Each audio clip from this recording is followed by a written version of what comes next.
Good morning, everyone. Please take your seats. We will be starting in just a moment.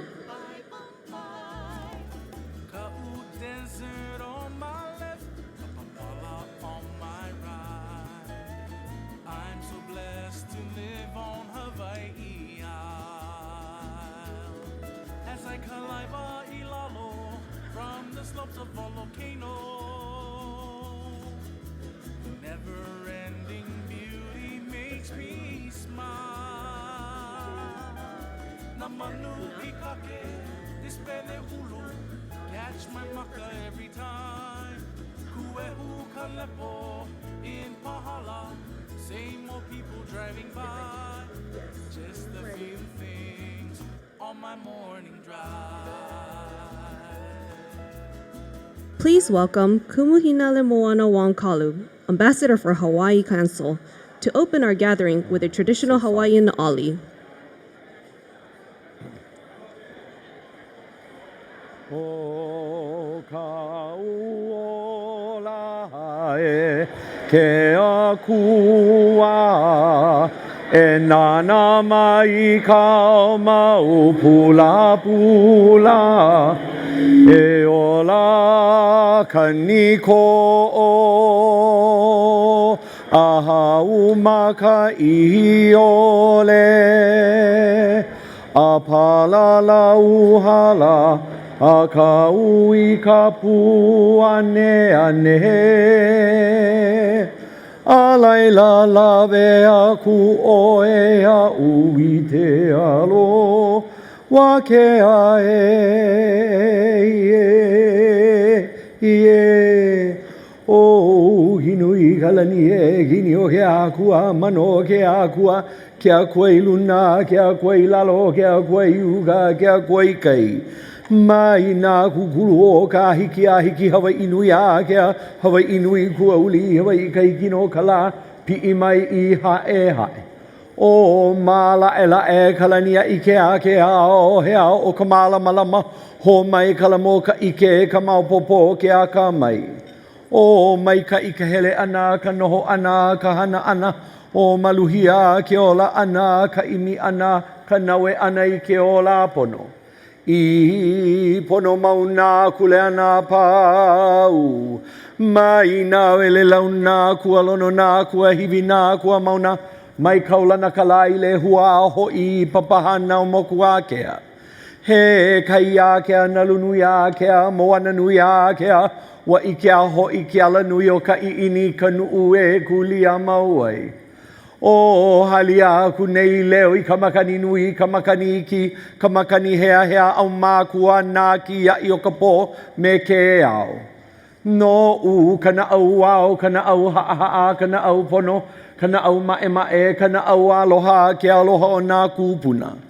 No luna pau mai ka mana nui e aloha ku, e aloha mai, e aloha nui hoi e ola hoi nā mea pau. Lele I mauli ola, lele wale aku e moku ka pawa, ka weheno ke ao he ao ula wena ia lei mala malama leikua lono, leikua hivi o hau mea I ka la I, mai ka hikina mai hae hae mai kumukahi I lono nui a kea, mai ka laila ka mai a ka nowea ula ka la, I ke alo o mauna lo ahae, no mauna ke no hualalai, no ko halai ke ehu kakahi aka no la e o kama ehu kupanaha kana loa, no loko lilo o ka moana lipo lipo, ho o ipo ka hahana o ke kūkuna la, I hale aka la kahi o ke kaula o ka pua o hina e o e mākua hine hino o ka mākou, e o e kaula he olana I hale, e o e moa ula nui lau o moa ula iki, hea kuana la I nā kukulu o ka hiki hiki na ea kula I ka ihi kapu aino ahu nui alua. Ku hano hano mai o mauna ka ala he a ala ka lauae, a ala ka mokihana, a ala ka maile kaluhea o ka mawai lua lani, nani lua ole ka helani ka lalau, Ayala kawai mapunolo wai ale ale no na naluna ale kai oi. E hea hea nei e hoi ka waa. Hoi ka malu ihi o pani au. He lauele ka mana o upua e ke aloha. Ka hali ali ai ka moe na pāwehe o ka ua e. No ka helelani e ia ka hulilani e o mai e kalani o ke aua malama lama e. O malama o pulama. Ho ahia kalama kukui he maama noa ka mai. E ia ka mahalo ka haina no iale. Ka puana o ke aloha e. He aloha la e, aloha e, aloha e. Aloha kākou e, aloha.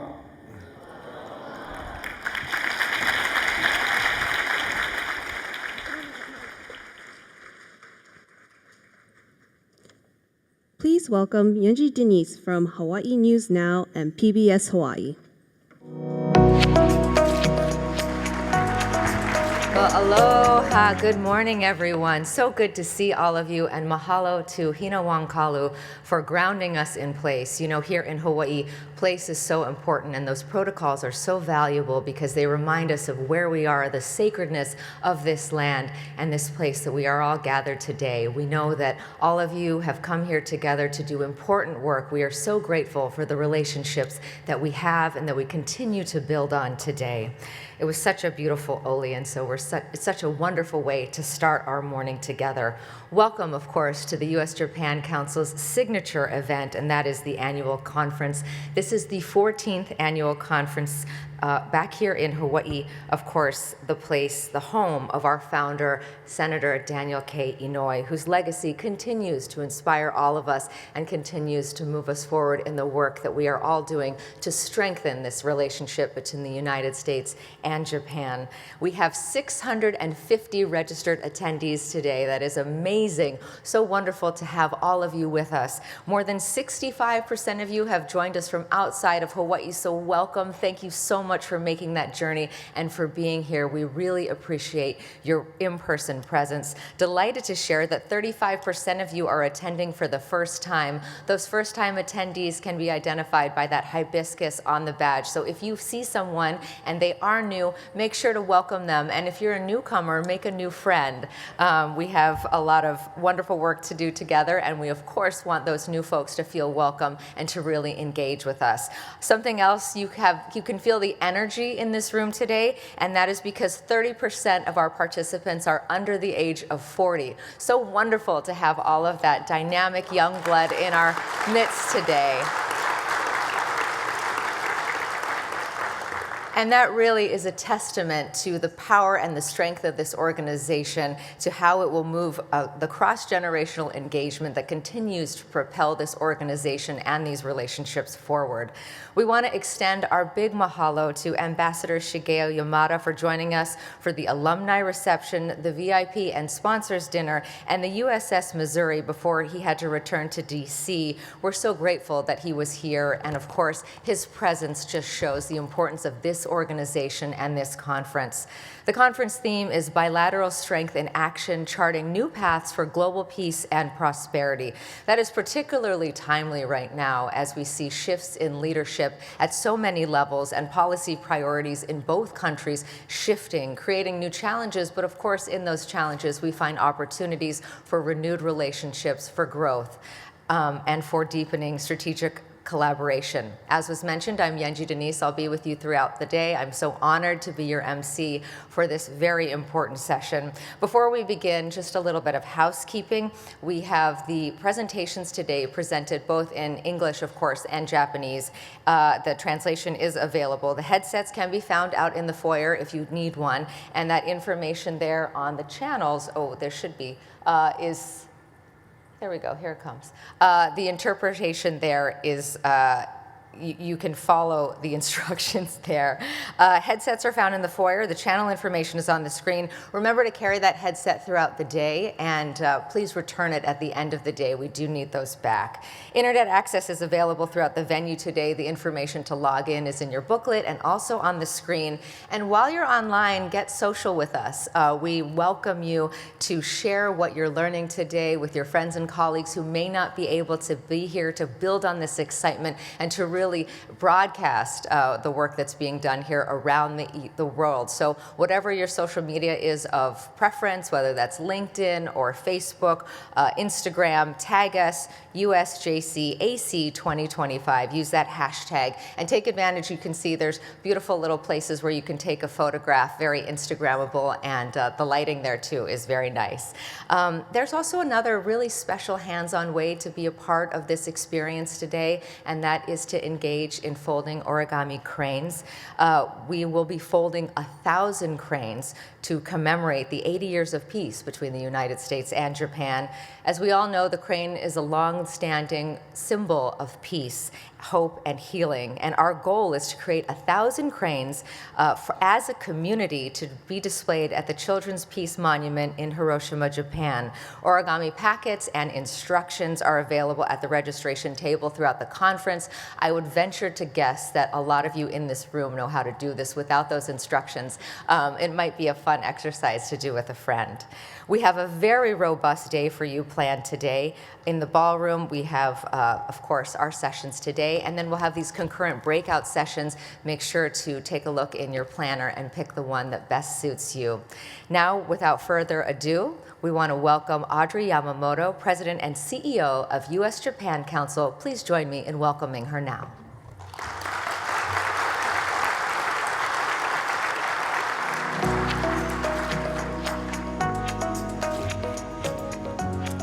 Good morning and aloha, everyone. It is such an honor to welcome you to the U.S.-Japan Council's annual conference here in beautiful Honolulu. As was mentioned, our annual conference is one of our signature events and our most important gathering of the year.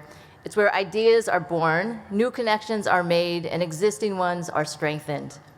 Our theme this year, Charting New Paths for Global Peace and Prosperity, represents both the promise and the complexity of the moment that we are living in. Across our two nations, as well as across the rest of the world, we are navigating a profound shift and unprecedented change in leadership and global priorities. With the uncertainty that is surrounding the direction of global alliances and governance, the U.S.-Japan relationship, which continues to be the most consequential relationship in the world, is more vital than ever before. As we mark the 80th anniversary of the end of World War II, we're reminded that this partnership has truly endured and evolved, built on trust, friendship, and a shared commitment to a more secure and prosperous future. At the same time, it is also strengthened through people-to-people connections. They're at the heart of everything that we do here at the U.S.-Japan Council. It's especially meaningful to be here in Hawaii, given that it is an important strategic bridge between the United States and Japan, both geographically, economically, and culturally. In addition, it is also the home of Senator Daniel Inouye, who, along with Irene Hirano, founded the U.S.-Japan Council over 16 years ago. Their belief was simple yet powerful. When people connect across borders, they can change the world.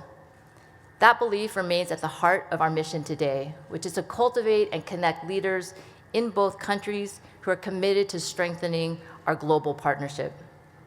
Since stepping into this role nearly 18 months ago, I've been deeply inspired by how far the Council has come, and by the dedication of our 1,200 members, the support and generosity of our nearly 200 sponsors and donors, and the engagement of hundreds of stakeholders who all believe in our mission. Over the past year, we've refined our strategic priorities and our shared vision for increased impact, and defining ways in which we can build on our position as a premier organization that is strengthening U.S.-Japan relations.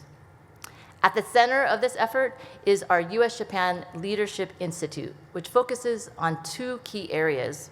One is building an unparalleled pipeline of globally minded leaders in the US and Japan, spanning from high school classrooms to corporate boardrooms to college lecture halls to the halls of government. The second area is convening leaders at the highest levels who are positioned to be able to address the most pressing bilateral issues of our times. This annual conference is one of the strongest expressions of our ability and power to convene, bringing together decision makers, innovators, and emerging leaders. Like all of the leaders here in this room, you all have the power to shape the future of the US-Japan partnership. This year's gathering, as was mentioned in the opening remarks, includes nearly 650 of you who are here in this room with a long waiting list, which is a good reminder to make sure that you do register early next year. We are thrilled to be sold out with all of the events that are being offered this week. As was mentioned, a third of you are joining for the first time. Thank you for being part of the USJC community. We hope that you will continue and it'll be the first of many for you. And then nearly a third, as was mentioned, are under 40, which continues to be a huge strength of our community. All of you reflect the incredible reach and relevance and the vibrant multi-generational network that we have here at the US-Japan Council. We also have an incredibly robust and engaging lineup of events, more than I think we've ever had before, including a commemorative reception held last night on the battleship Missouri, as well as a very special closing event, Kako, tomorrow. And this array of events, these immense opportunities for you all to connect with each other would not have been possible without the exceptional work of our local host committee, led by Susan Aikor and Tyler Tokioka, who I think are here in the front row. Let's give them a hand.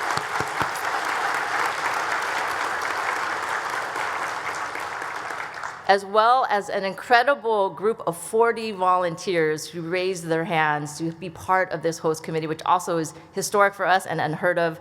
The core host committee members of Yo Kawanami, Emi Ao, and Ann Teranishi helped lead the effort to ensure that you all could have as many meaningful opportunities to connect as possible. And I think that outpouring of support really shows the Aloha spirit that is truly part of the essence of the US-Japan Council, being able to show up and give generously and welcome others with open hearts. I also want to express my deepest gratitude to our board of directors for their immense leadership and their incredible engagement and support, as well as our sponsors and supporters who make our work possible. And of course, my heartfelt appreciation to our staff that's here in Japan and the US for their hard work and dedication that really brings our mission to life. In closing, let's embrace today knowing that what truly powers the US-Japan relationship is not just policies or programs, but it's people. And I encourage you to meet as many people as you can today. This room is filled with leaders who not only represent the best of the US-Japan collaboration, but who also possess the power to shape its future. You are more than bridge builders, you are change makers, you are innovators, and the driving force behind a shared vision of a world made better through partnership and collaboration. Together, we have the power to create an unshakable force for good, one that is needed now more than ever, and one that transcends borders to shape a more inclusive, sustainable, and secure world. So thank you again for your leadership and commitment and for being here in this pivotal moment. I look forward to all that we will achieve together. Thank you.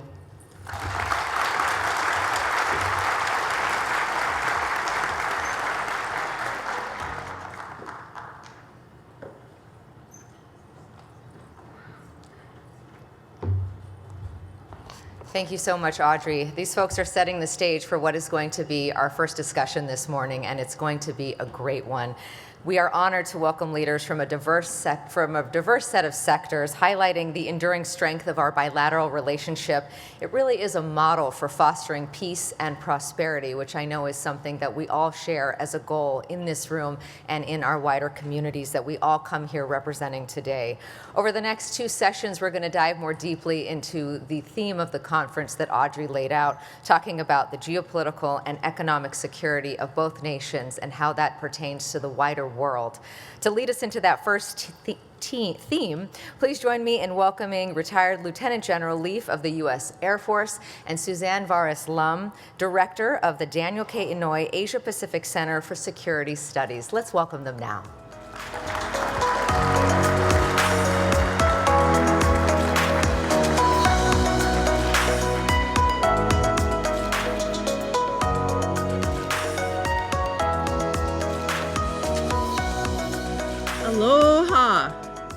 Aloha. Aloha. Thank you so much, Audrey. Thank you so much to the U.S.-Japan Council and all the leaders and distinguished leaders and young fellows who are here today. It is an honor to be here with all of you, this very important event that advances the U.S.-Japan alliance. And I'm really proud to moderate today's discussion. And I know in your program it says Admiral Sam Paparo, the U.S. Indo-Pacific commander, who could not be here, but I can't imagine a better person to fill in who understands this region than Lieutenant General Dan Fig Leaf, who has amazing experience. He served as the deputy commander of U.S. Indo-Pacific Command, as well as, at the time it was called Pacific Command, and also served as the acting commander, as well as the vice commander of the Air Force's Space Force before it became its own space command. And after retiring, after 33 years, became vice president at Northrop Grumman as a information VP, systems VP, and then became the third director of the Daniel K. Inouye Asia Pacific Center for Security Studies, and continued on after that, and continues to today to be a consultant for national security issues with Phase -1, and has a wealth of experience in international relations today, and serves as the Honorary Consul for Vietnam here in Hawaii. So what you're saying, Susie, is that I've failed retirement 3 times. He kind of did. He kind of did. But was recognized for that. I mean, I just want to mention a few of his many distinguished awards, including the Oslo Forum 2017 Peace Writer, as well as the U.S. Secretary of Defense Medal for Outstanding Public Service, and the Distinguished Service Medal and Bronze Star. So you've seen conflict, you've seen peace, you have been a promoter of peace, and I want to just share the context under which you've served. Here in Honolulu, for those of you who don't know, sits the U.S. Indo-Pacific Command, responsible for all U.S. forces from the California coast to the west coast of India. Hollywood to Bollywood, polar bears to penguins, as Admiral Harris used to say. And really, you look at the amazing opportunities that sit in this region, over 60% of the population, over 50% of the Earth's surface, and 2/3 of global GDP. Many transit routes that we know so well that enable economic development and opportunity here in Hawaii. We understand that more than any other place, I think. But also there's a lot of challenges. There are challenges that we see with the rising China, the PRC's activities in the South China Sea, East China Sea. We see North Korea's activities, nuclear programs, their unpredictable missile launches that impact Japan greatly. The Eastern Military District of Russia, not to mention the other threat, which are more natural disasters. Japan sits on that ring of fire, where we see more natural disasters occur in this region than any other place in the world. So with all of that, and given your experience, I wonder if you could just start us out and sharing. Well, I'll start by thanking you for letting me fill in. I'm sorry Admiral Paparo couldn't be here. We're so blessed to have him as the commander of U.S. Indo-PACOM, and I'll do my best. I'll try to focus throughout my remarks and my responses on relationships, because that's what matters in your building relationships here. Susie, you and I have a years-long, maybe a decade or more, relationship from when you were at PACOM and when I was sitting in your chair, not doing as good a job, I must admit. But this relationship, U.S. and Japan, is the starting point for the discussion with this group. And it isn't just what it is now, but it's what it represents. The U.S.-Japan relationship is an exemplar of post-conflict reconciliation, perhaps the most difficult thing in the world to do, and we have. There are other examples. I'm the Honorary Consul for Vietnam, not because I'm Vietnamese, as you can tell, but because of my value on that relationship as another exemplar. We lack those relationships with China, Russia, and North Korea, and need to counter the potential for conflict, therefore. Thank you for that. So I'm going to jump into, you've seen the evolving relationship of the U.S.-Japan alliance when you were there at Pacific Command, and now to where it is today. When I was there, we've seen it evolve. I wonder what you could share in terms of how do you see this alliance in addressing these threats today? I'd say that my real sense of the alliance goes back to serving as an F-15 pilot at Kadena Air Base back 1981 to 1985. And it's evolved and integrated. The key, I think, is integration of capabilities and of commands. We were pretty separate then. We flew occasional exercise with Japanese Air Self-Defense forces, but we were separate but equal. We weren't as integrated as we are. And now with the maturation of the relationship, the DPRI agreement years ago, and now the evolving command structures, it is truly a partnership. And that partnership is stronger than separate but equal. And I consider myself a peacemaker now. That's what I do. It's my end-of-life obsession. Hopefully it'll last for a long time. But there is a legitimate place for military strength in peacemaking. Given the actions of the three nations mentioned, we have to be ready. And the best way to prevent conflict is to be too ready for them to think about it. And that becomes even more important today with the announcement and the more investment in Japanese security, as well as the announcement of a warfighting headquarters that's in Japan that is very different from when you were there. Also, maybe if you could share with us some examples of how this alliance advances security, you know, whether it's exercises, security cooperation, that might be able to shed light on what that might look like. Well, it is clearly a credible alliance, and I know that. I just returned from Northeast China a few weeks ago. I travel to China as a private citizen in consultation with the U.S. government once a year, and it annoys them, our alliance. That's a good thing. I don't want to provoke China, but that strength is real and significant. The relationships that we have together with other countries, like South Korea, and bilaterally, Japan and other nations working together, the U.S. and other nations working together, are a powerful mix. And so when we exercise together, when we cooperate in humanitarian assistance and disaster relief, it shows our readiness to confront any threat. So it isn't just the direct interaction of our forces, but it's the widespread, diverse ways that we try to ensure a free and open Indo-Pacific region. Thank you for that. And you brought up something that made me think about Korea, Republic of Korea, Japan, and the United States. That trilateral relationship has expanded quite a bit. And how do you see that advancing further? What do you hope for that? I have big hopes. I'm a dreamer, right? I think it was codified, the relationship, on August 18th, 2023, if I remember correctly. That's my birthday and my twin sister's birthday, so I remember it. Feel free to send cards and gifts. Trilateral and your sister's birthday. There we go. Right. We know you're interested. But that was a very significant step in formalizing the relationship. And it was stated as, intended to counter the various threats we face together. I would like it to do more. I would like it to be a vehicle for final reconciliation between Japan and the Republic of Korea, a work in progress, I think we'd all admit, but a very necessary element of ensuring peace in the Pacific.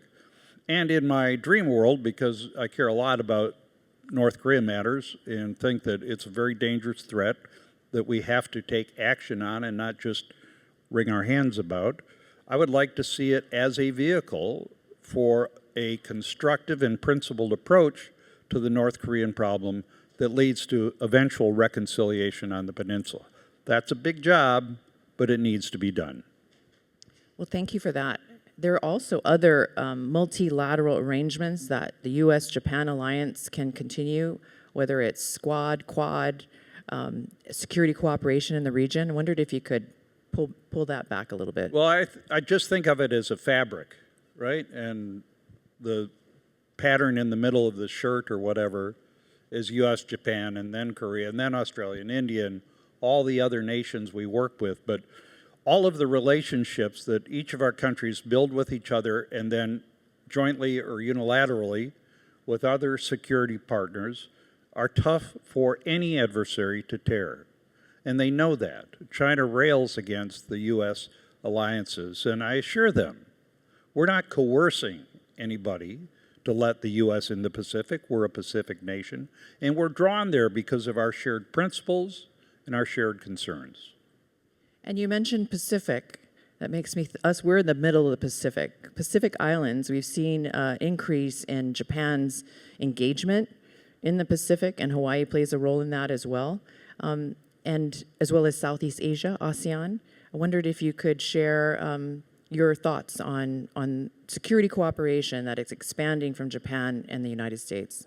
I think the Pacific Islands are generally underappreciated and were perhaps underserved in terms of security cooperation until maybe 5 years ago. And I know that Admiral Aquilino put a big emphasis there, and Indo-PACOM does, and Japan does. If we leave a soft spot for China, they will find it. And they will find it through coercive diplomacy and financial warfare and everything else. And so our presence there, even in the smallest of nations or states, is really valuable. As for ASEAN, I also think that's been somewhat underappreciated. I don't think so much anymore. But it's not NATO. We all know it's not a military alliance, but it's an organization that does more than we appreciate, and often it does something when it does nothing. In other words, by not promoting conflict or taking sides, it provides a stabilizing element to the region. And so our constructive engagement on all matters with ASEAN is valuable and counters, again, some coercive influence from other players. When I talk to the Chinese about their, I think, poorly thought out actions regarding the Second Thomas Shoal and other little bits of land in the South China Sea, what do you think ASEAN is going to think of you picking on the Philippines? I mean, you're picking a fight with A, an ASEAN partner, and B, a country that the United States has had a mutual defense treaty with since the 1950s. I don't know how to put it in that as being anything but stupid. It's a bad choice. They obviously don't see it that way, as they just rammed a Chinese fishing or a Philippine fishing authority vessel the other day, and continue to be aggressive in ways that are not just dangerous but also illegal, given the court's ruling on Philippines versus China regarding claims in the South China Sea. So ASEAN's very important because of its member states, and we both need to continue to be engaged constructively in all matters with ASEAN. You mentioned First Island Chain, second, just for the audience here, if you could just share with, in terms of how China looks at First Island Chain, Second Island Chain, and some of the activities that are happening there. Yeah, I don't think they do. I'm going to be a little bit of a contrarian. I think they look at the global landscape, and they look for soft spots. They look for places to exert their influence to solely China's benefit, not a greater good. And I have many friends in China, some who will watch this. I'm not indicting you, I'm just saying that's how it looks. And you've got an action problem and an image problem, China. But whether it's Africa or South America or any island chain, they'll look for soft spots, and therefore we have to be engaged in a constructive manner. And that's interesting. You mentioned on image, on disinformation. I think the U.S.-Japan alliance, in terms of not just hard power integration within the First Island Chain, multilateral relationships with the United States, Japan, and the Philippines support, or whether it's in the Pacific or ASEAN, but areas in cybersecurity, space resilience, new emerging technologies, these partnerships that are kind of dual use, as when we look at some activities that are happening here in Hawaii, these dual use technologies are expanding. And you were in the space force. So you see the importance of the emerging technologies and this partnership, not just for economic development, but for security as well. Well, truth in advertising, I think I was brought to Space Force, to Air Force Space Command as the vice commander to bring the average intelligence quotient down a little bit, because they're pretty smart guys and I'm just a dumb fighter pilot. But all of these emerging areas, the gray zone, if you will, especially cyber, space, and artificial intelligence, are areas where we don't just need to be prepared in a cooperative way, in the way an alliance should be, but we also need to lead the charge for establishing legal and ethical standards where there are none. And cooperation in that area is something that I think is really important for our countries. An information campaign, when we look at the emergence of AI and how it is replicating and reinforcing messaging that that puts into question the U.S.-Japan alliance, and wondered if you could comment on that.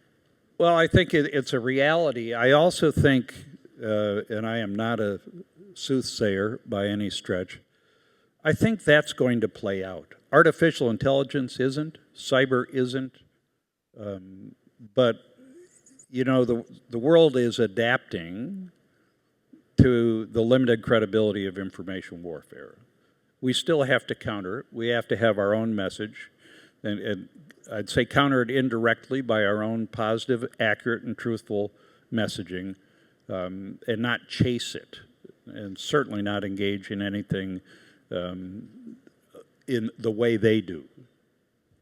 Well, Admiral Paparo has said many times that the U.S.-Japan alliance is key and critical to success in deterring our adversaries, peace through strength, and the role that Japan plays in terms of ensuring that we are integrated, that we can demonstrate that we are committed to one another, that we can counter and bring in other allies and partners in the region. And I saw that recently at the Chiefs of Defense Conference in Thailand. But all of this with cyberspace, maritime security, all of the challenges that we see here, people in communities, grassroots, the U.S.-Japan Council, people around the United States and in Japan are wondering, what can we do? We know that Hawaii plays a key and critical role as a bridge. We saw that Senator Inouye said, not only do we need the U.S.-Japan Council, but we need a place like the Daniel K. Inouye Asia-Pacific Center for Security Studies that brings people together so that we can prevent war. But people in the audience today are probably thinking, well, what can I do? What can communities do to advance peace and prosperity in the Indo-Pacific, given everything that's happening? On a personal level, I think there are two things you can do. Build relationships across the ocean, relationships or relationships in the country, whichever country you live in, between our two countries, because that's the strength, the fabric, the glue. And on a broader basis, I'd say expand your understanding and appreciation for the nature of our defense alliance as a force for peace. Because it's easy to see a war-fighting exercise with ships and planes and troops practicing for combat. And if you're a peacenik, and I am, not like it, be somewhat put off by it, understand the legitimate place for credible deterrence in peacemaking. It's just a fact of life. Weakness will bring conflict, not prevent it. I believe that. I've fought a couple wars. I've seen it. And recognize that we're not seeking our alliance or our two individual nations to provoke. We're seeking to deter. And that's a very significant difference. And we ought to seek not to confront China, North Korea, or Russia unless absolutely necessary. We should complicate their strategic calculus, where we present a case where they know they can't win, so they don't engage. Well said. And often it's said that the warrior is the best advocate for peace because they've seen the cost of war, as you have. And this idea of peace through strength seems counterintuitive for some people, but you've kind of articulated very well in terms of why we need to be strong together, the U.S.-Japan alliance with other allies and partners, so that we can never use it. And the definition of deterrence that I've heard Admiral Paparo say is capability. We have to have the will and the resolve, as well as we have to message that capability. I wondered if you could comment on that. Absolutely, and we also have to message our commitment to peace.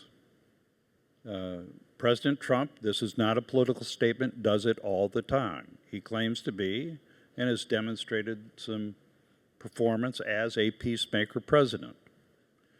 And we need to think of ourselves as peacemakers. A good example of the possible contradiction and the complexity of doing that is the Korean Peninsula. I've written a couple articles, and I have said in public and private spaces many times that we need to reimagine our role on the Korean Peninsula. The slogan of the U.S. Forces Korea and the Combined Forces Command has often been, be ready to fight tonight. Okay, I don't want to fight tonight. We need to be ready. We need to defer contact, but we should think, defer conflict, but we should think as our primary job is making peace and putting a final end to the Korean War. And imagine ourselves as peacemakers. First, to do that, we have to effectively deter and set a stage where peace can be reached. But our first notion should be that we are peacemakers. You know, the image that you gave about whether or not, I've heard Admiral Paparo say that many times, about whether or not today is not the day that I want to challenge the U.S.-Japan alliance. Today is not the day. When you open that curtain, we close it back up because we're strong together. You know, I really appreciate your sharing your insights, and I wondered, we have a lot of young people here today, as was mentioned by Audrey, that if you could share, what are you hopeful about the future, and what message would you share with them? I guess I'd say I'm hopeful because these are very far from the worst of times. We tend to lament our own circumstances today and look at the complexities that you've described and that are very real. But compared to 1941 or 1945, we've got it pretty good. We have all of the energy and the information and the intellect in our audience, especially in the young audience, who's going to fix everything we broke, right? And no pressure. Lots of pressure. I used to tell our fellows at APCSS, a wonderful place, when they started the course and when they finished it, that I expect them to change the world. I expect you all to change the world. And that's not an unrealistic ambition. That's why I do what I do. That's why I go to China. That's why I write, speak, and think about North Korea and try to offer options to the U.S. government. So we're in a better place than we were 80 years ago, by far. It's not undangerous. It's not easy. But we need to progress, and that takes a commitment and action, not just words. General, thank you so much for leaving us with so much to think about. We're not going to solve it in 20 minutes, but you planted the seed for us to continue the conversation, and I'd like to give you the last word before we end this session. Well, my last word is for you, but it's relevant to the discussion. When I went to China last time, my hosts prepared a book of my many articles and essays that started with my time as a warrior and then ended with all that I've written about making peace. I haven't written that much, as you can see. It's not exactly War and Peace, but it is titled Warrior and Peacemaker. And Susie, I give it to you with the utmost respect because you exemplify the transition to warrior and from warrior to peacemaker, and I'm very proud to be your friend. Thank you. Thank you, General.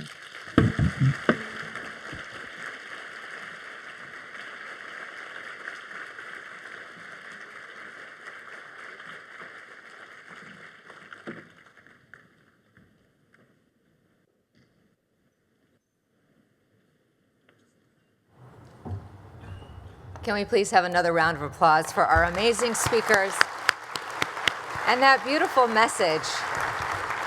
I love that mandate that the Lieutenant General expects us to change the world. What an opportunity and a gift to have that kind of challenge put forth to us. Something that really struck out about what he shared was the idea of the strength of the region as a piece of fabric, right? The US-Japan relationship right at the core of that quilt, and all the other relationships around it, all those other nations sort of building, but the US-Japan relationship at the center of that. And that is what we are all working to strengthen in our own ways today. So beautiful to hear that message. He also talked about the importance of military and the strength of the region as a deterrent and, of course, a promoter of peace. We know of that military aspect, but we also want to focus now on the economic aspect and the importance of the strength of that relationship. And that leads us to our next panel, economic security. To lead us through this vital conversation, I'm pleased to introduce Norihiko Ishiguro, Chairman and CEO of the Japan External Trade Organization, and Paul Yonamine, Chairman Emeritus of Central Pacific Bank. Moderating our discussion this morning is Julie Iskow, President and CEO of Workiva. She leads the company's global initiatives and plays a key role in strengthening economic and technological ties between the United States and Japan. Let's welcome the panel now.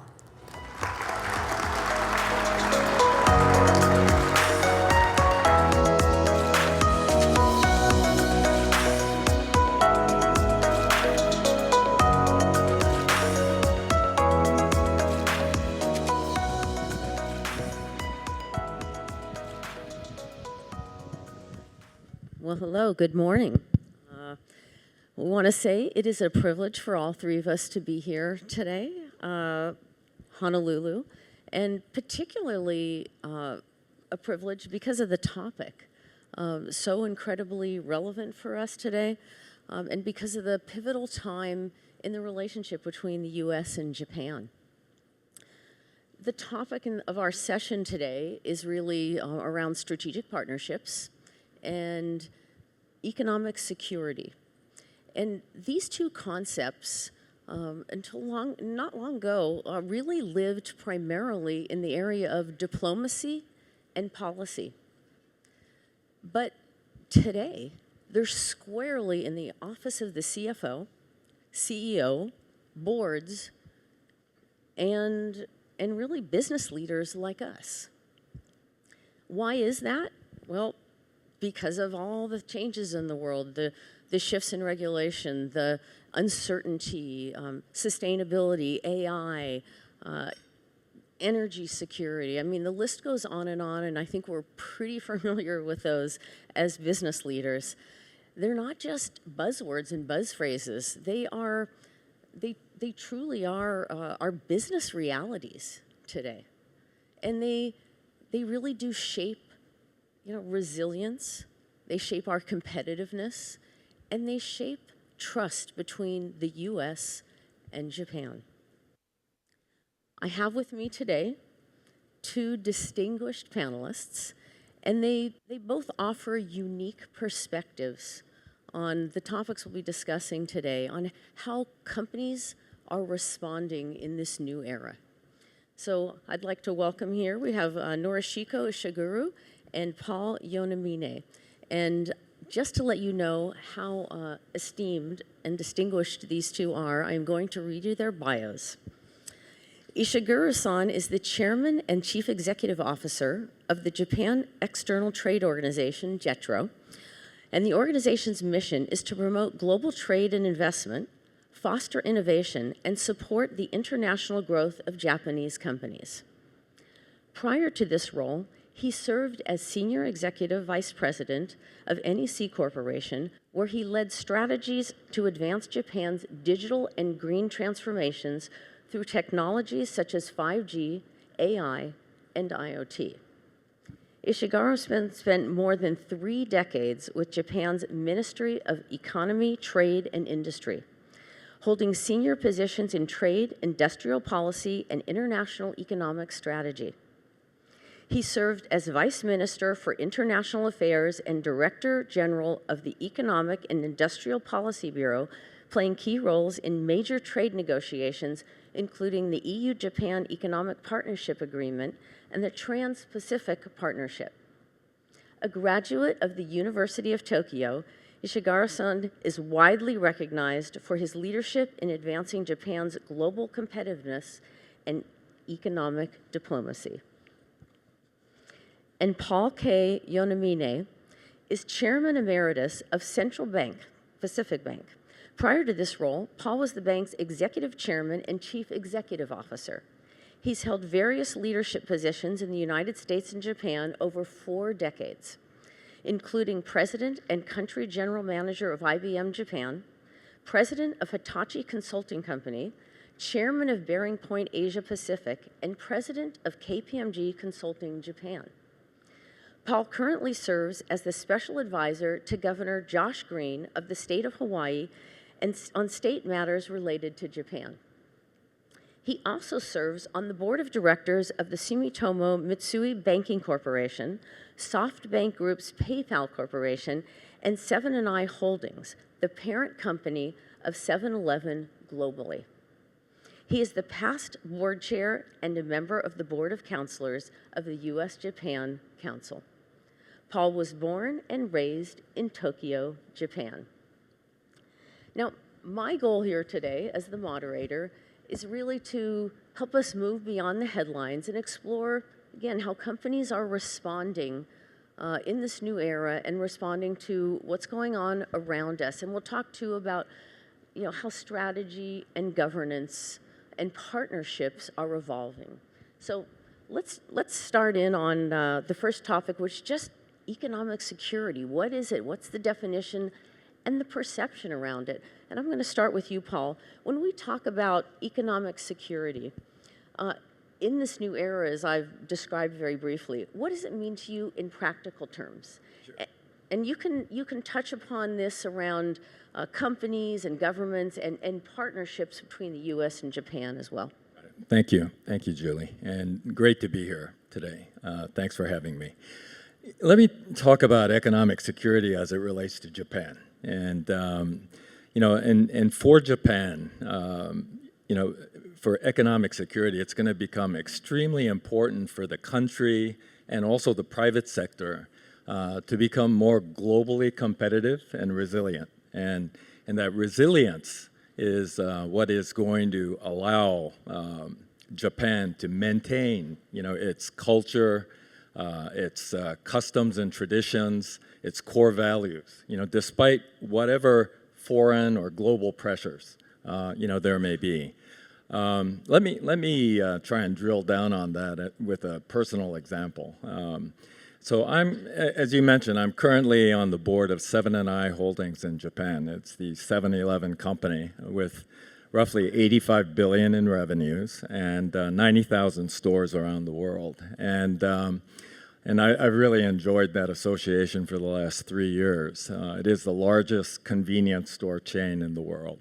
From about 2 years ago, we've had many activist investors active in our stock. They've been wanting a lot more transformational change, fundamentally to increase the share price. That's how they make money, right? And what was really interesting with the activists is they're actually extremely intelligent. They're very good, and they come up with excellent propositions and proposals. But the main difference is that they all want it done yesterday. Okay, and short-term focus. Exactly, and by trying to do it yesterday, it becomes very disruptive to the culture of the organization. And so, but we, in practicing proper corporate governance, we engaged with them, we listened to them, and everything kind of came to a head when we went to our shareholders meeting. Again, they had very good proposals to the shareholders. But unfortunately, some of their proposals were the termination of our president and vice president and the termination of certain board members. And the board found that to be too disruptive. And so we went head to head on a proxy battle and we prevailed. Right? Now, about a year ago, a company by the name of Alimentation Couche-Tard, which is a Circle K company, made a unsolicited takeover offer to 7-Eleven for $48 billion, right? And I was immediately concerned. And let me share why I had this concern. The 21,000 7-Eleven stores in Japan, we provide food, breakfast, lunch, and dinner to quite a percentage of Japanese residents, right? You could go in and drop off your laundry. You can use our ATMs and do most of your banking. You can fill most of your government forms. And in the event of a natural catastrophe, we are part of the disaster recovery strategy for the country. So I was curious whether Couche-Tard actually had an appreciation and understanding of Japan before they would consider acquiring the company. The board asked me to head up the special committee to assess the offer, and so I was chairman of that special committee. And we spent a tremendous amount of time engaging with them. And they were good people, very experienced convenience store operators, but without a full appreciation of Japan. And but to make a long story short, they eventually rescinded their offer. And it was mainly because of monopoly issues that the Fair Trade Commission of the US, so this is very ironic, it had nothing to do with Japan. It was a decision by the FTC that they had tremendous concerns of merging 7-Eleven with Circle K in the United States. You might have recalled what happened with Albertson and Kroger recently as well. So the deal stopped, and my workload went down significantly, which I was pretty happy about. But the point of this example is that now more than ever, Japanese companies have to step up. They have to focus on performance. They have to focus on share value. And they have to, and if they don't do that, they're always at risk of activists and takeover offers that could really be disruptive, not just for the companies, but for the country as well. Today, I think a lot of Japanese companies are becoming aware. Several decades ago, many of them did IPOs and went public because there was a lot of prestige and reputation of being publicly traded. Never did they know, I think, that they would be globally for sale as being a public entity. So, these are the rules of the game, right? Now, and before I close on my comment here, roughly 38% of publicly traded Japanese companies today have a price-book ratio of less than 1, which means their market valuation is less than their book value. That is an activist and takeover investor's dream, right? So I anticipate that there will be a tremendous amount of activity that could really challenge the economic security of Japan. So let me stop there. It's interesting that when you ask Paul about perspective on economic security for Japan or definition in general, he talks about companies and the security of the companies and the focus area. Incredibly interesting, and my guess is we wouldn't all think of that when we think of economic security. So excellent perspective, living, breathing example of it. And Paul, you have a lot of fun in your day job. I see that. Why don't we talk now, Ishiguro-san, about maybe Japan's perception of economic security? Yeah, thank you very much. Kind introduction, Jerry. And let me begin by introducing JETRO. So JETRO is a government affiliate organization which promotes trade and investment in both directions. And we operate 76 overseas offices in 56 countries, and so along with 50 domestic offices across Japan. So our seamless network of the domestic and overseas offices support Japanese companies exporting and expanding overseas. And we also assist foreign companies that are looking to invest in Japan. So furthermore, one of our most fundamental role is to provide overseas information for Japanese companies and governments. So coming back to the question, the idea of the economic security has become more familiar in Japan over the past few years. So due to the rising the tension between U.S. and China, and Russian invasion of the Ukraine, and we are facing the fragmentation of the global trade and investment. And also, we remember that the COVID-19 pandemic caused a major disruption in the supply chain.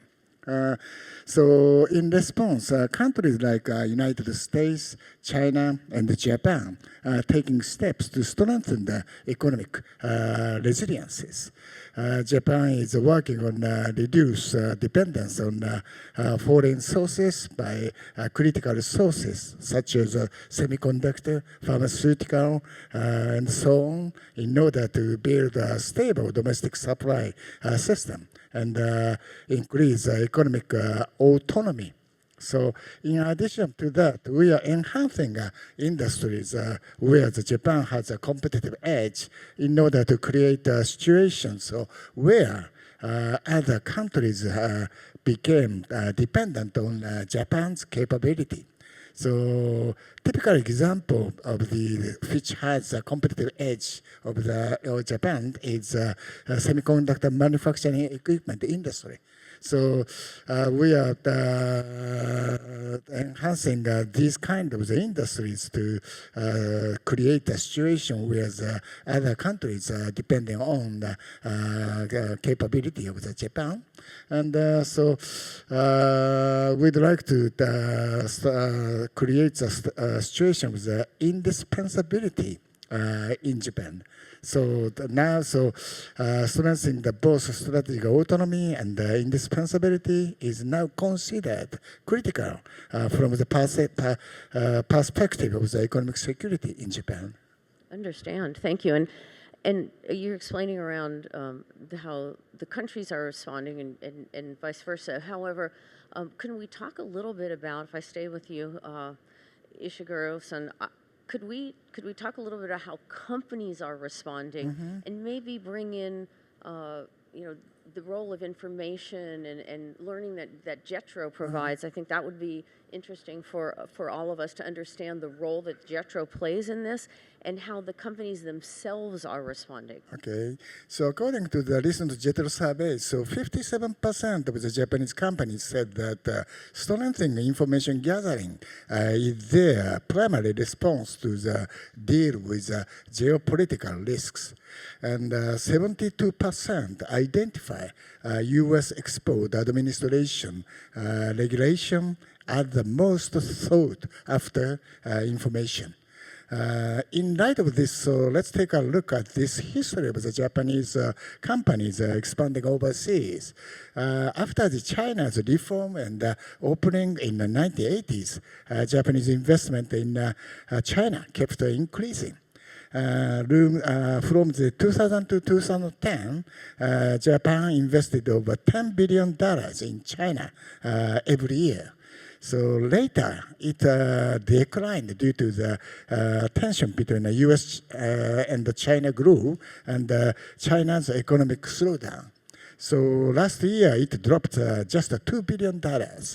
So during this period, Japanese companies has invested more in ASEAN under the China Plus One strategy.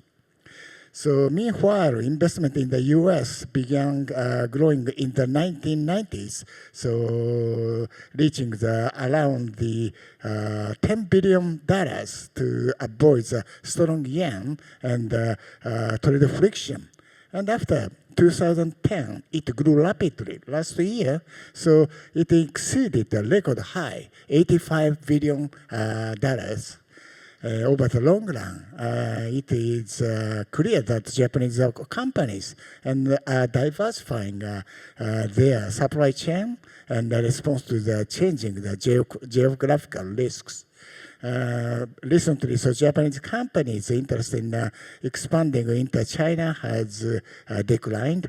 Furthermore, however, for the Japanese businesses, China is still an important market along with the United States. So the Japanese companies are paying close attention for the U.S. export controls because their rules apply even outside in the United States. So in uncertain world, so JETRO role is to contribute to Japanese companies' risk management by providing accurate information. And also, furthermore, JETRO will support the increasing investment by Japanese companies in the United States. I see. Okay. Interesting information, and thank you for sharing that around companies responding. Paul, I hear a lot about supply chain interruption, and economic security around that. We talked a little bit about this. Beyond supply chain, though, and beyond protecting, the companies, is there, I guess when we talk a little bit about the trust and building the partnerships between businesses and nations and where that plays into security. We heard some of that on the last panel we had. Let me stick to the 7-Eleven example. Then it's a little more micro than, Ishiguro-san's really good macro overview. But, for 7-Eleven with a declining population in Japan, we see, business outside of Japan as becoming a critical element, again, to enhance shareholders' value, the corporate value. And, clearly the best location for profitable growth is going to be in North America. And so with that, the board, we all recently elected the first American CEO for Seven & I Holdings. And it just made a lot of sense to get an individual who's an American, who really has a thorough understanding of what is probably the most critical geographic area for the business. In addition to that, we've really, through this whole experience with the takeover, the activists, we've done a major overhaul on corporate governance, where we have the majority of board members are now external members, which is, quite state of the art for Japan, right? And we also have 2 Americans on the board. I'm currently the compensation committee chair, and I am trying to bring the company to be more focused on pay for performance than a compensation method that is more based on seniority, right? We're taking a hard look at bringing in more global talent from all around the world, doing more training to get people, to think more globally. We're taking a hard look at information technology because Japan has traditionally been 5 to 10 years behind the United States. And, we're looking at a lot of cloud-based, SaaS-based opportunities. And Julie, your company, Workiva, most people in Japan have never heard of it, unfortunately, but it's a very important compliance financial disclosure platform. And I've already introduced you to one of my clients, right? But these are the kind of differences that we need to make. And I guess what I'm getting to is that the marketplace, the resources, the tools, this is going to be a convergence of the strengths of both countries, right? Yes. And that's where we need a lot of trust and collaboration. So hope I answered that question. Yes, you did. I find it's fascinating because everything you're talking about, the operational effectiveness, improving the rigor and the governance and so forth, that is something the U.S. has been facing for a while now, and that is what we are doing. Can you continue on with the theme maybe around the trust and partnership, and if you had to focus one area maybe that U.S. and Japan could work on together, whether technology, defense, energy. I mean, if you could talk about that a little bit, pick one and tell us where, Sure. which one would you choose? Thank you. So I think a lot of people have been to Japan here already. Many are from Japan as well. But, when you go to Japan, the first thing you notice is how clean and safe it is, right?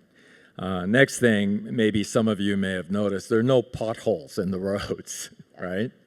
Trains come and go exactly on time. Electricity for a city as big as Tokyo probably averages downtime blackouts of less than 1 minute a year, right? So I guess what I'm getting to is that Japan does infrastructure really well, very well, right? I think they're second to none. And unfortunately, in the U.S., we have a little bit of fixing to do, right? In the U.S., the challenge for Japanese companies to deliver that infrastructure expertise is always the regulatory, the legal, and more cultural barriers, that exist, right? Recently with the tariff trade talks between President Trump and Japan, there is this movement for Japan to come up with a $550 billion infrastructure fund. A lot of the details are somewhat uncertain yet, but the concept is that President Trump is looking for the U.S., for Japan, and the government and the private sector to really double down on infrastructure investment in the United States. And I hope it gets executed correctly because it's a great opportunity for Japanese companies. Oh, yeah. Where they can come in with their expertise, possibly have support from the government to deal with the regulatory, legal, and cultural issues, and really provide that type of offering to our country. Now, regardless of how that unfolds, I think it's really important that we just speed ahead on that process. I just got back from Japan with Governor Josh Green of Hawaii, and I admire him because he has tremendous leadership. He is already engaged with the Tokyo Corporation.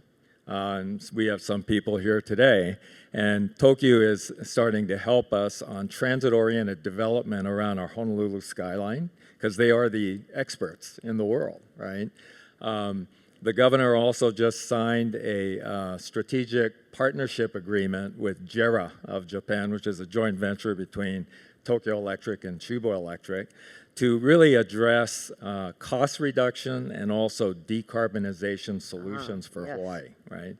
And then finally, he's also visited Daiwa House in Japan, which is a premier home builder that could possibly provide a lot of expertise around modular prefab units in a state where we have a tremendous housing crisis today. So, hopefully we have more governors or state officials across the United States who are more progressive, who could really capitalize on what Japan has to offer. Thank you. Okay, thank you, Paul. Appreciate that, and I think we can all understand what you're saying and visualize moving forward. And speaking of it, I do want to move in our last few minutes toward the concept of what success looks like and some hope in economic security and the strategic partnerships between the U.S. and Japan, our theme today. I wonder, Paul, we'll start with you, and what advice would you offer the next generation of leaders around this? I mean, how to move forward and navigate this, and what are the most important characteristics and tactics for this new generation of leaders? Well, there's a real laundry list of things that people need to do, but in keeping with what Audrey talked about earlier today, about people-to-people connections, and the fact that we have 30% of you are under the age of 40. When I was starting off in my 20s, I had a boss that would make me write a report to him every week on who I met and what I talked to them about. And if I didn't have more than 5 people, I'd get dinged. And he'd give me a total lecture, right? And that would be, I just want to float out a realistic goal. And for all the young leaders that are up and coming, spend time on that people connection. Because, it's that people connection that got me on the board of 7-Eleven, that got the governor to, have these connections in Japan on infrastructure. And that's how leaders are born. It's very important to have those connections. And I'd like you to also take a moment to really be brutally honest and ask yourself, so you've been a member of the U.S.-Japan Council. Have you really met more people from Japan? And if you're from Japan, have you really met more people from the U.S.? Because that's where it starts. I challenge that we still have a lot of work ahead on that. And, and maybe, one day, 3-5 years from now, I'd like to see some proof points on how some of our young leaders have really broadened their network. And I have so much confidence that if you do that, if you have that relationship and that dialogue, not only do you have trust and collaboration, you start creating new opportunities. So I'll leave it at that. Thanks. I love that. Collaboration leads to outcomes and building of trust, which is really what this is all about. How about you, Ishiguro-san? How about building off of what Paul just said? Maybe talk a little about what success in your mind looks like maybe 5 years from now. It's a long time, but comes quickly. What do you think about the relationship between Japan and the U.S.? So I'd like to say the semiconductor field is a typical example of the partnership between the U.S. and Japan in economic security. So Japan and the U.S. are deeply moving forward to cooperation, building a resilient supply chain and developing a next generation semiconductors. So U.S. is revitalizing Intel while bringing a TSMC to Arizona to build a semiconductor supply chain. And Japan is doing the same as we attracted the TSMC to Kumamoto and supporting Lapidus in developing advanced 2-nanometer semiconductors in collaboration with IBM. So the Japanese semiconductor equipment and material manufacturers support the semiconductor ecosystem of both Japan and the U.S. So both Japan and the U.S. are seeking to strengthen the economic security through the trial framework, building, including Taiwan, especially in semiconductor. And here in Hawaii, JETRO is also driving innovation in the dual-use technology sector through the collaboration between Japanese startups and U.S. partners such as accelerators like Pictor, led by the Dennis Teranis-san. And I would like to express my sincere gratitude to Dennis-san for the significant contribution over the years to our program. And this kind of the partnership helps both sides to overcome vulnerabilities and strengthen the economic security. So let me add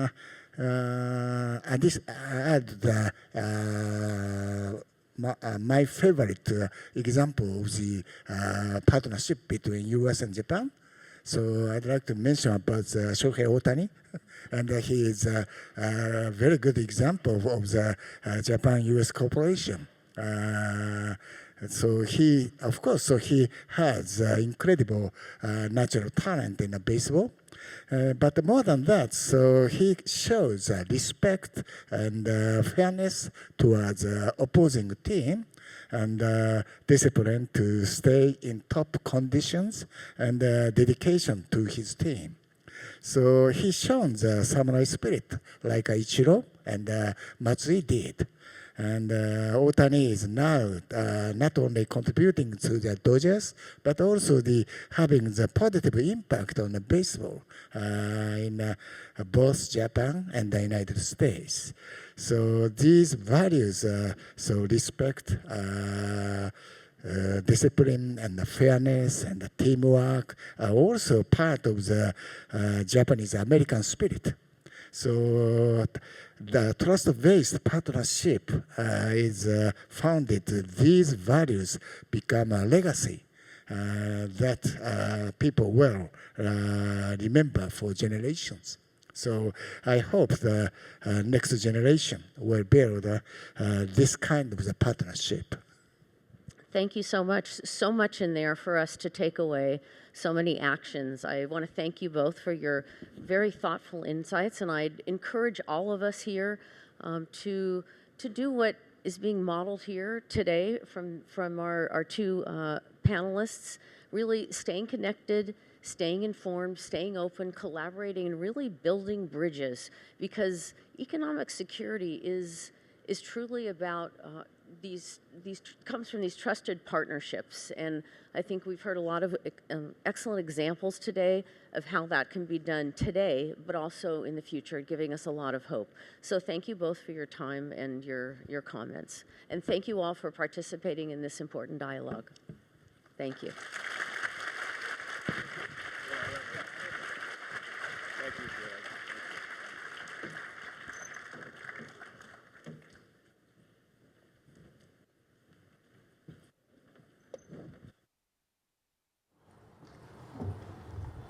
Let's once again thank our panel for their insights today.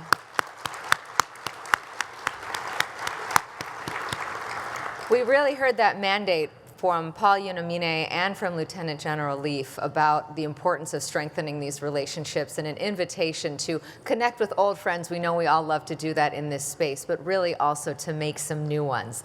Before we shift to our first breakout session, we want to mahalo those who made today possible, and we know that so many people have worked so hard, both on the individual level and also the corporate support. We are deeply grateful to the USJC sponsors, individual donors, and members for the generosity and commitment to making this happen year after year. We want to now acknowledge the top tier supporters, which include the City of Arlington, A-Beam Consulting, Amazon, American Airlines, Deloitte, Evolution Financial Group, Island Insurance Foundation, Kathy Matsui Family Fund, Noguchi and Associates, an Origin company, Sycamore Tree Capital Partners LP, Toshizo Watanabe Foundation, and an anonymous individual donor. We extend our deep gratitude to those valued sponsors. Thank you for that generous support.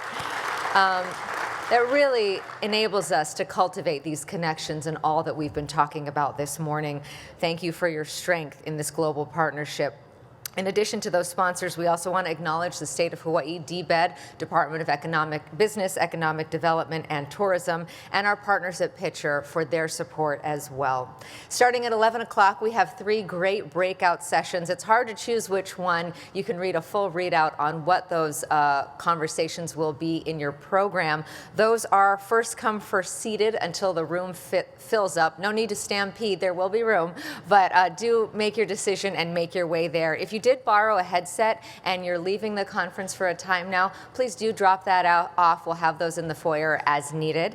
Following our breakout sessions, we will meet right back here for lunch. So go enjoy those stimulating conversations, make a friend, make a connection. We'll see you right back here at 12:45. Mahalo.